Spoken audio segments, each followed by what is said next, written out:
నేను ఒకటే అడుగుతున్నా, భారతదేశం అనేది ఒక కర్మభూమి. ఇప్పుడు తెలంగాణ టీజీపీఎస్సీ చైర్మన్ బుర్రా వెంకటేశం గారు ఐఎమ్ డైరెక్ట్లీ క్వశ్చనింగ్ దట్. నేను ఒకటే అడుగుతున్నా, ఇది తెలియాలి. ఎందుకంటే ఎంత రాజ్యాంగం ఉన్నా, ఏ వ్యవస్థ ఉన్నా ఒక ట్రస్ట్ అనేది ఒకటి ఉంటుందండి. ఒక నమ్మకం మీదే ప్రతి వ్యవస్థ పనిచేస్తుంది. ఒక నమ్మకం మీదే ఫ్యామిలీ వ్యవస్థ పనిచేస్తుంది. ఒక నమ్మకం మీదే సంస్కృతి పనిచేస్తుంది కదా, అంతే కదా. ఈరోజు అక్కడ నేపాల్లో రాజ్యాంగం మీద నమ్మకం లేకపోతే ఏమైంది? జన్జెడ్. బంగ్లాదేశ్ ఏమైంది? పాకిస్తాన్ ఏమవుతుంది? ఈరోజు half of the nations they are suffering. రాజ్యాంగం అలా ఉంది, అంబేద్కర్ రాశారు కాబట్టి కాన్స్టిట్యూషన్ గుర్తుపెట్టుకోవాలి.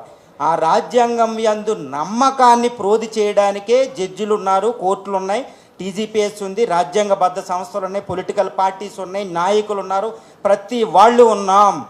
ఈరోజు రాజ్యాంగం యందు నమ్మకాన్ని కలిగించాలి. ఎందుకంటే రాజ్యాంగంలో ప్రాథమిక హక్కులు గుండెకాయ లాంటి 14, 15, 16, 17 కూడా 21 నామవరపు రాజేశ్వరరావు గారు వ్యాఖ్యానించినట్టు అన్నీ అండర్ క్వశ్చన్, సీరియస్ అలిగేషన్స్ అండి. ఇప్పుడు ఫైనల్ సొల్యూషన్స్ ఏంటంటే నాకు తెలిసిన, ఎందుకంటే ఫస్ట్ నుంచి చూస్తున్నా, ఫైనల్ సొల్యూషన్ ఏంటంటే 562 పోస్టులకి 3 పోస్టులకి సంబంధించిన నోటిఫికేషన్ క్వశ్చన్ దాన్ని స్క్రాప్ చేయవలసిందే.